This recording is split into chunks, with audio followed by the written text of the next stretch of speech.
안녕하세요. 사연에 빠지다의 DJ 민영입니다. 오늘도 두 가지 사연 준비되어 있는데요. 끝까지 함께 해주실 거죠? 그럼 구독과 좋아요 버튼 눌러주시고 오늘의 사연도 함께 만나볼게요. 안녕하세요. 30대 초반의 치과 의사입니다. 치과 의사인 아버지와 전업주부인 어머니 사이에서 태어나서 외동딸로 많은 사랑을 받고 자랐습니다.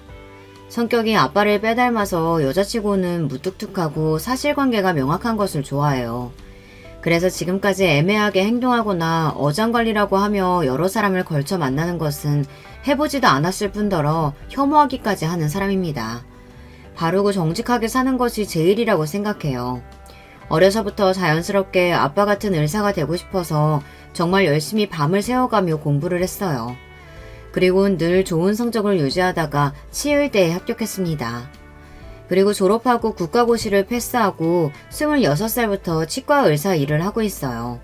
페이닥터로 일하다가 27살부터는 대학 선배의 권유로 함께 치과를 개업해서 지금까지 운영 중이에요. 우리 치과 주변에는 회사와 공관기관이 많아서 점심시간과 퇴근시간이면 발 디딜 틈 없이 환자들이 몰려오고는 합니다. 그런데 언젠가부터 한산한 시간에 찾아오는 남자가 눈에 띄기 시작했어요. 처음에는 충치 치료를 시작해서 나중에는 라미네이트까지 한다며 2달간 우리 치과에 자주 오게 되었죠. 그 남자는 일단 키가 장신이고 운동선수처럼 커다랗고 근육질의 몸을 갖고 있어 눈에 띄었습니다. 그리고 입은 옷이 깔끔하고도 멋져서 모델이 직업인 줄 알았어요. 우리 치과의 선생님이 저를 포함해서 3분이었는데 가장 어리고 경력이 짧은 저를 왜인지 선택해서 계속 제가 치료를 하며 자주 보다 보니 친밀감이 생겼습니다. 저는 성격이 분명하고 명쾌한 편이다 보니 환자들과 사적으로 말을 잘 섞지 않는 편입니다. 물론 친절하고 꼼꼼히 치료는 하지만 이것저것 얘기하다 보면 집중력이 흐트러져서요. 게다가 여기 오는 아저씨, 할아버지들은 자꾸 저한테 남자친구는 있냐, 몇 살이냐 등등 불쾌한 이야기들을 해서 저는 남자 환자들에게는 더더욱 철벽을 치는 편이죠. 이 환자는 이름이 지성록으로 29살의 젊은 남자였어요. 화술이 좋은 건지 상대방이 불쾌하지 않게 선을 지키면서도 친근하게 저와 대화를 했습니다. 선생님은 조금만 더 웃고 친절한 표정 지으면 훨씬 예뻐 보일 텐데 왜 그렇게 냉랭하세요? 전 치과 치료만 잘해드리면 되죠. 괜히 웃음 한번 날렸다가 제 신상부터 호적까지 물어오는 사람들이 많아서 사무적으로 대해드릴 수밖에요. 그 다음 주에 성록 씨는 커피와 밀크쉐이크 그리고 쉑쉑버거까지 사왔습니다. 간호사들이랑 함께 일하는 의사들 모두가 넉넉히 먹을 수 있는 양을 사와서 모두 탄성을 내지르더군요. 아니 쉑쉑버거를 먹어보다니 미국에서 우리나라에 들어온 지 몇 년 안 돼서 우리나라에 매장도 얼마 없잖아요. 너무 감사히 먹겠습니다. 성록 씨 덕분에 고급 수제버거를 먹게 됐네요. 네, 제가 이 더위에 직원들이랑 줄 서가면서 사온 거예요. 그러니까 맛있게 드시고 우리 김 선생님 한 번 더 웃으시면 좋겠네요.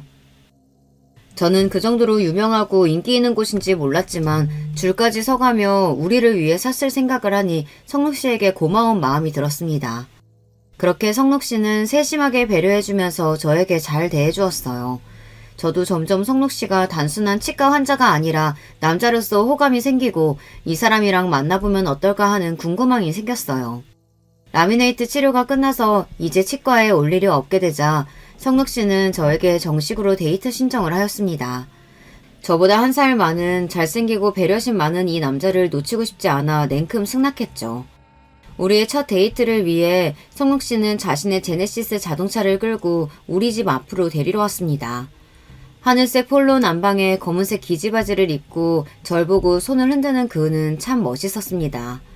성록 씨는 저를 차에 태운 뒤 양평으로 떠나서 드라이브도 하고 유명한 한식집에 가서 점심도 사주었어요. 그리고 호수가 보이는 전망 좋은 카페에서 커피도 마셨죠. 그렇게 아침부터 저녁 노을이 질 때까지 우리는 참 많은 이야기를 나눴습니다. 성록 씨는 남성 의류 전문 온라인 쇼핑몰을 운영하고 있는 사업가였어요. 원래 패션에 관심이 많고 옷을 좋아해서 대학교 공부는 뒷전으로 하고 신촌이나 홍대의 옷가게에서 아르바이트를 많이 했다고 합니다. 그러다가 아르바이트비를 모아 2014년에 쇼핑몰을 처음으로 창업했대요. 그때는 동대문 도매상가에서 새벽에 옷을 가져와서 본인이 직접 다 손질해서 모델처럼 피팅 사진까지 손수 찍어가며 힘들지만 재미있게 쇼핑몰을 운영했다고 합니다. 쇼핑몰은 하루 방문자 수가 5명 이럴 정도도 있을 정도로 운영이 안 돼서 4개월 만에 문을 닫고 말았어요. 하지만 성록 씨는 그 이후에도 친구와 동업을 해서 의류 쇼핑몰을 창업했고 거듭되는 리뉴얼을 통해 지금의 쇼핑몰로 안정하게 운영하고 있다고 합니다. 성록 씨가 보여준 쇼핑몰에 들어가 보니 제 생각보다 크고 인지도가 있는 쇼핑몰이었어요. 인터넷 쇼핑몰로는 대박의 상징으로 불리운다는 아울렛과 백화점의 매장도 계약했다고 하며 자신이 하는 일에 자부심이 높았어요. 게다가 몇 년 전부터는 중국 시장에서도 인기몰이 중이라서 중국 현지의 패션쇼에 참가하기도 했답니다. 앞으로도 한류 열풍을 가지고 있는 베트남이나 태국 같은 나라에 사업을 진출할 계획이라면서 자신의 포부를 밝히는 이 남자가 정말 멋있다고 생각했어요. 그의 외모만 봐서는 놀기 좋아하고 여자들 여럿 울리는 바람둥이가 아닐까 괜히 의심이 들었거든요. 의외로 성록 씨는 자기 건강과 외모 관리 등에 힘을 쓰며 클럽 같은 곳도 잘 안 가는 건강한 생활을 하고 있었어요. 혼자 자취하고 있는 성록 씨를 위해 어머니가 챙겨주는 장어즙과 고로쇠 수액 등 건강식품을 냉장고에 가득 챙겨넣고 매일 먹는데요. 그리고 몸매 관리는 어찌나 신경을 쓰는지 매일 러닝하고 헬스를 하며 아무리 바빠도 주 1, 2회는 PT를 받으러 다닙니다. 그렇다 보니 몸매도 연예인이나 모델 부럽지 않을 만큼 좋아요. 키가 크고 몸매 좋지 얼굴까지 잘생겼지 어디에 가나 눈에 띄는 탑급의 외모를 가진 남자였어요. 남자가 너무 잘생기면 얼굴값 한다는 속설이 있어서 전 처음에는 이 남자에게 마음을 여는 것을 경계했어요. 그리고 눈에 띄는 외모를 가진 것이 아닌 나에게 접근한 것은 치과 의사라는 직업 때문이 아닐까 하는 의심도 있었고요. 하지만 알고 보니 성록 씨는 저보다 몇 배나 수입이 많은 성공한 사업가로 제 외모가 자기 취향이라고 특히 철벽치는 똑똑한 카리스마가 자기를 사로잡았다나요. 너무 좋았던 첫 데이트 이후로도 우리는 자주 만나며 서로에 대한 감정을 점점 키워갔습니다. 성록 씨는 어릴 때 아버지가 사업을 하시다 망해서 어렵게 살았던 적이 있다고 고백했습니다. 원래 할아버지 때에는 지방에 유지일 정도로 상당한 재산이 있으셨는데 그 부와 명예가 이대를 못 넘긴 것이죠. 그런 탓에 성록 씨는 늘 부자가 되고 싶었고 자기 힘으로 사업에 성공해서 가족들을 잘 부양하는 가장이 되고 싶다고 입버릇처럼 말했습니다. 아마 그래서인지 누구보다 열심히 일하는 청력 사업가가 된 모양이에요. 의사 아버지 밑에서 유복하고 평탄하게 자라난 저는 오히려 이 남자의 성장 배경에 더 끌리게 되었습니다. 그렇다고 해도 전 아직 20대고 결혼까지는 생각하지 않았어요. 근데 성록 씨는 달랐어요. 남자 나이 29이면 아직은 더 싱글 생활을 즐기고 싶을 텐데 자기는 어서 빨리 결혼해서 안정적인 가정을 이루고 싶다네요. 사귄 지 8개월부터 저를 보고 결혼하고 싶어 하고 장난 반으로 이야기하던 그는 저에게 정식으로 청혼을 하게 되었습니다. 어느 날 퇴근하고 치과 앞에서 본 성록 씨는 그날따라 더 멋있는 정장 차림으로 저를 기다리고 있는 거예요. 함께 병원 근처에서 저녁을 먹고 나오는데 잠깐만, 나 자기 치과에 들렸다가 가도 될까? 우리 치과에는 무슨 일인가 의아했지만 성록 씨와 함께 치과로 가보았죠. 모든 직원이 퇴근하고 없을 시간이라 캄캄한 치과에 들어서자마자 웬일인지 갑자기 불이 켜지더니 폭죽과 함께 치과 직원들이 우리를 환영해 주었어요. 그리고 김봉희 씨, 성록 씨만의 여자가 되어주세요 라고 쓰여있는 현수막이 병원 내부에 걸려있고 알록달록한 풍성들로 가득 꾸며져 있었습니다. 함께 일하는 의사선생님과 간호사들은 모두가 우리를 축복해주고 계셨어요. 어리둥절한 저를 보고 웃으며 성록 씨는 무릎을 꿇고 청혼을 하였죠. 나랑 결혼하자. 내가 행복하게 해줄 자신 있어. 제 성격상 이런 건 낯간지럽고 싫을 줄 알았는데 웬걸요. 막상 이렇게 주인공처럼 축하를 받으니 기분이 날아갈 듯하고 설레임에 가슴이 터질 것 같았습니다. 좋아요. 나도 성록 씨 당신을 행복하게 해줄게요. 저는 이 자리에서 성록 씨의 청혼을 받아들였습니다. 후일담을 병원 식구들에게 들어보니 성록 씨는 한 달 전부터 밥을 사고 술을 사주며 청혼 이벤트를 도와달라고 부탁했다는 것입니다. 병원 식구들은 그 정성에 감동해서 하나같이 저에게 좋은 남자 놓치지 말고 꼭 결혼해라고 할 정도였어요. 그 이야기를 들으니 더욱 성록 씨에게 신뢰와 애정이 생겨버렸습니다. 우리 부모님에게 성록 씨를 인사시키고 결혼 이야기를 꺼내자 가족들의 반응은 둘로 갈라졌습니다. 아버지는 제가 비슷한 직종의 의사를 만나 안정적인 병원을 운영하길 바라셨는데 의외로 사업가이고 잘생긴 남자를 데려오니 좀 부정적이셨어요. 하지만 엄마는 잘생긴 남자가 성격까지 좋다면서 사윗감으로 바로 인정해버리셨죠. 중요한 것은 제 마음과 결심이기 때문에 아버지는 결국 결혼을 승낙하고 마셨지만 말입니다. 성욱 씨의 부모님에게 저에 대한 이야기를 했을 때 두 분 모두 너무 좋아하셨다고 들었어요. 아무래도 좋은 대학 나와서 치과를 하고 있어서 직접 만나 뵙기도 전에 제 조건에 만족하신 것 같았습니다. 그리고 직접 성욱 씨의 부모님께 인사를 드리러 대면하게 되었어요. 서울 종로구에 있는 어떤 불고기 식당이 성록 씨 부모님의 일터셨고 가게를 비울 수 없으시니 그곳에서 간단히 인사를 드리기로 했습니다. 전통적인 향취가 가득 서려있는 가게에 들어서서 아버님이 먼저 우리를 반겨주셨어요. 어서 들어와라.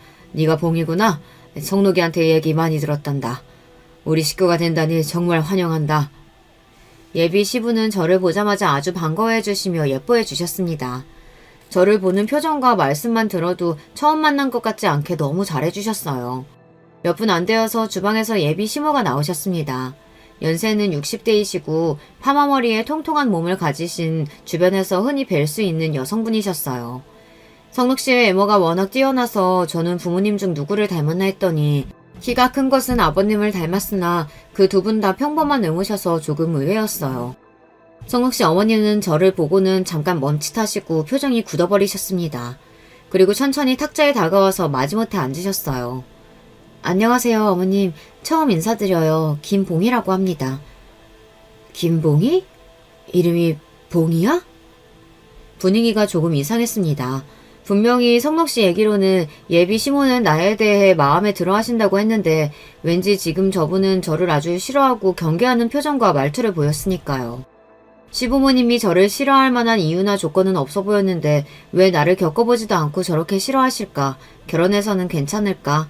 약간의 염려가 들던 차에 성록 씨는 부모님에 대해 소개를 해주었습니다. 우리 엄마가 나 하나 키우느라 고생 많이 하셨거든. 날 낳기 전에 여러 번 유산하시다가 임신하고 날 낳아서 키우시면서 정말 엄마의 모든 것을 쏟으며 키웠다고 늘 말씀하셔. 아들 바라기신데 아들이 갑자기 결혼한다고 해서 엄마가 좀 당황했나 봐. 그래, 이 사람이 고생 참 많았지. 대가집인 우리 집에 평범한 집안 출신으로 와서 시집살이도 많이 당하고. 그런데 대대로 물려하던 공예 사업이 망해갖고 마누라랑 둘이서 고깃집 열면서 지금까지 해온 데에는 이 사람 힘이 컸거든. 알긴 하네요. 이 남자가 원래 잘 사는 집 도련님이라 뭘 할 줄 아는 게 있어야지 말이야. 그런데 아가씨, 우리 성록이랑 결혼하는 이유가 뭐야? 여자 치과를 사면 선자리가 줄을 섰을 텐데 성록이한테 바라는 게 있는 건가? 보다시피 우린 평범한 불고기집 하며 먹고 사는 사람들이라 유산이랄 것도 없을 거예요. 전 당혹스러웠습니다. 이런 악의적인 질문에는 뭐라고 답을 드려야 할까요? 엄마가 잘못 알고 계신데 봉이 같은 완벽한 여자가 저한테 뭘 바라겠어요. 제가 조르고 졸라서 결혼 서두른 거예요. 그러니까 엄마 괜한 말씀 마시고 이제 우리 결혼식 날짜 잡아요. 이렇게 성록 씨와 아버님이 주도적으로 결혼식 날이며 장소를 이야기해가며 이날 자리는 마무리되었습니다. 하지만 그 자리가 끝날 때까지 예비 시모는 저에 대한 곱지 않은 시선을 거두지 않으셨어요.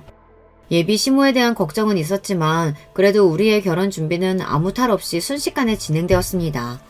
서울의 호텔에서 결혼식을 치르고 반포의 아파트에서 결혼 생활을 시작했습니다. 남편은 쇼핑몰 사업을 하고 저는 치과를 하며 우리는 맞벌이로 지냈어요. 밤에는 집에서 함께 지낼 수 있으니 정말 행복했습니다. 성록 씨 부모님은 평범하셨지만 성록 씨가 사업을 하면서 모은 돈이 꽤 돼서 아파트 전세는 얻을 수 있었지만 나중을 위해서 제 돈을 보태서 아파트를 아예 매입했습니다. 그리고 당연히 아파트는 공동 명의로 해두었죠. 생활비도 서로 일정한 돈을 모아 여유가 있었습니다. 설령 제가 치과를 그만두어도 성욱 씨가 버는 수입으로 충분했죠. 우리는 이제 막 30쯤이었지만 성욱 씨는 아이를 빨리 갖고 싶어 했어요. 다른 부부처럼 사이도 좋고 해서 금세 아기가 생길 줄 알았지만 이상하게도 임신이 잘 안 되었습니다. 그래도 언젠가는 생길 아기를 기다리며 서로 싸우지 않고 행복한 신혼생활을 해왔습니다. 하지만 작년 어느 날 술에 취한 남편이 저에게 폭탄 하나를 터뜨리고 말았습니다. 그리고 이후 우리의 결혼 생활은 엉망이 되어버렸어요. 이제 남편의 시점에서 그의 이야기를 들려드릴게요. 나는 늘 오전에 출근하기 전마다 한강변에서 러닝을 하는 습관이 있었어. 그러다가 지난 3월부터 러닝할 때 자주 마주친 여자가 있었는데 그 여자는 한강변에서 하얗고 작은 강아지랑 산책하고 있었고 내가 러닝하는 시간대와 비슷해서인지 자주 마주쳤지. 강아지를 좋아하는 내가 몇 번 인사를 나누고 그 여자도 나한테 아는 체를 하다가 산책이 끝나고 같이 커피를 하면서 친하게 되었어. 서로 호감 섞인 눈빛을 주고받다가 어느 날부터 내가 오전에 러닝을 못 나와서 이제 당분간 못 볼 거라고 말했어. 그런데 그 여자가 자기는 출퇴근 시간이 자유로운 일을 하기 때문에 저녁에도 산책하러 나온다고 같이 시간 맞춰 운동하자고 내 연락처를 물어왔어. 그렇게 그 여자랑 커피도 마시고 저녁 식사하면서 몇 번 만났지. 그때는 정말 그냥 친구처럼 아무 사이도 아니었어. 그 여자는 벤츠 중형차를 끌고 다니고 샤넬, 구찌 신발과 옷을 늘 입고 다녔어. 관리를 잘 받는 듯한 얼굴에 적당한 시술과 성형을 한 예쁜 부잣집 딸내미 같은 느낌이었지. 강남에서 태어나 살았고 화락군 학교를 나와 외국 대학교를 졸업한 뒤 보석 디자이너 일을 하고 있다고 했어. 그래서인지 출퇴근이 자유로워서 자기는 저녁과 오전에 시간이 많다며 나와 저녁 시간에만 시간을 보냈지. 늘 밤 10시 전에는 집안이 엄격해서 통금이 있다고 급히 귀가했거든. 그렇게 몇 번 만나다가 그 여자와 해서는 안 되는 일까지 가게 되었어. 내가 이렇게 바람피는 놈이라고 생각을 못했는데 어쩌다 보니 그렇게 돼버린 거야. 그 여자를 4개월 정도 만났는데 어느 날부터 낌새가 수상했지. 나 말고도 다른 남자가 있는 것 같았거든. 그래서 그 문제로 이 여자랑 다퉜더니 글쎄 3명 정도의 남자를 걸쳐가며 만나고 있던 거야. 양다리도 아니고 문어발식 연애를 당한 거지. 너 어떻게 나를 두고 다른 남자를 그것도 2명이나 더 만나고 있는 거야? 뭐래? 너도 유부남이잖아. 나라고 못하겠어? 그래. 내가 유부남이지. 난 나쁜 놈이야. 그럼 너한테는 나는 뭐니? 사랑한다고 했잖아. 아니었어? 잘 모르겠어. 오빠는 잘생기고 다정하긴 한데 다른 오빠들만큼 나한테 명품을 선물해주고 돈을 펑펑 쓰는 건 아니라서 나도 헷갈린단 말이야. 나 정도 어리고 예쁜 애면 남자들이 가만 안 두는 걸 어떡해? 우리 일단 이대로 지내면 안 돼? 이렇게 그녀와 감정 싸움을 한 이후로 나는 정신이 번쩍 들더라. 봉이 너처럼 괜찮은 아내를 두고 내가 뭐 하는 짓인가 싶었어. 그래서 난 이 여자와 헤어지기로 마음먹고 연락을 끊었어. 하지만 아무렇지 않은 척 살면서 아내인 너를 보면 너무 미안한 마음이 가득했던 거야. 그래서 매일 혼자서 괴로워하다가 이렇게 잘못을 뒤늦게야 털어놓게 되었지. 남편은 진심으로 반성하고 뉘우치고 있다고 고백을 했지만 갑작스러운 남편의 불륜 사실을 알고 나서 저는 이전처럼 지내기 힘들어졌어요. 그날로 남편과 각방을 쓰고 전처럼 사이좋게 웃으며 지내기는 어려웠어요. 하지만 그렇다고 해서 당장 이 남자와 헤어질 마음을 먹은 것은 아니었습니다. 그러기에는 이 남자를 너무 사랑하고 게다가 스스로 끝을 내고 반성해서 돌아온 점이 제 마음을 자꾸 잡았습니다. 그렇게 지낸 지 1달 정도 지난 어느 날부턴가 남편의 컨디션이 안 좋아 보였어요. 남편이 자꾸 소화가 안 되고 가슴이 답답하다고 해서 보니 그의 얼굴은 물론 눈까지 황달 증상을 보이고 있었어요. 보통 일이 아님을 직감한 전 남편과 병원에 갔어요. 복부 초음파를 받고 나서 의사는 심각한 표정으로 대학병원에서 정밀검사를 받아보라고 했습니다. 제일 빠른 예약으로 대학병원에서 검사를 하고 나서 우리 부부는 하늘이 무너지는 듯한 소식을 듣게 되었어요. 남편은 췌장암 3기로 심각한 상태였던 것입니다. 의사의 말을 듣자마자 남편은 저를 붙잡고 나 살고 싶어. 봉이야, 나 좀 살려주라. 라고 울면서 현실을 받아들이기 힘들어했습니다. 그런 남편을 겨우 추스리며 저는 급히 암수술 남자를 잡았어요. 그리고 남편의 옆에서 용기를 주고 병간호를 해주었죠. 췌장암 수술은 그럭저럭 잘 끝났지만 이미 다른 장기로 전이가 퍼진 상태라 뒤이어 항암 치료도 받아야 했습니다.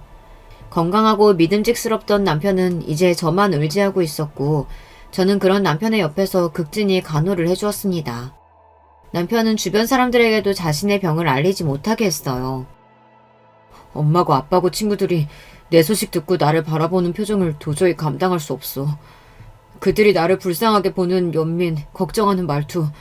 그러면 난 진짜 암 환자라는 것을 인식하고 말겠지.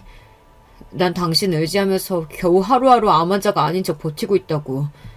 절대로 주변에 나 암에 걸린 사실을 알리면 안 돼. 알겠지? 그런 남편의 부탁을 들어주면서 한 달 동안 남편의 투병 생활을 돕고 있었지만 제 심경은 암담했습니다. 남편이 바람 피운 사실을 알고 그에 대한 신뢰가 사라지고 아직 용서가 다 안 되었는데 그가 아프다는 이유로 저는 그런 제 마음을 감추고 그를 도와야 했으니까요. 마음이 참 힘들었지만 아픈 사람을 내버려둘 수는 없으니 그저 참으면서 혼자 남편의 병원 생활을 도왔습니다. 그러던 어느 날 아침에 씻고 나서 전 겨드랑이 부근과 가슴이 저릿하고 아픈 증상을 느꼈습니다. 요새 들어 자꾸 기분 나쁜 찌릿한 증상이 느껴지니 괜히 걱정이 되었어요. 걱정을 오래 끌지 않고 싶어서 유방외과 병원에 검사 예약을 급히 잡았습니다. 유방학과에서 몇 가지 검사를 하고 나와 의사와 면담을 하게 되었죠. 의사는 제 유방 안에 점 크기로 작은 악성 종양들이 보인다고 했습니다. 초기 유방암으로 판단되는데 항암 전문 대학병원에 가보는 것이 좋겠다고 말했죠. 눈앞이 아득해졌습니다. 남편에 이어 저까지 암이라뇨. 불행이 이렇게 겹쳐 오다니 절망감이 엄습했습니다. 그래도 다행인 것은 저는 초기 유방암이고 이런 경우 예후가 좋다는 것을 알고 있었습니다. 그래서 저는 가족들에게 제 암 사실을 알리지 않고 조용히 치료받고 싶었습니다. 게다가 심각한 암 투병 중인 남편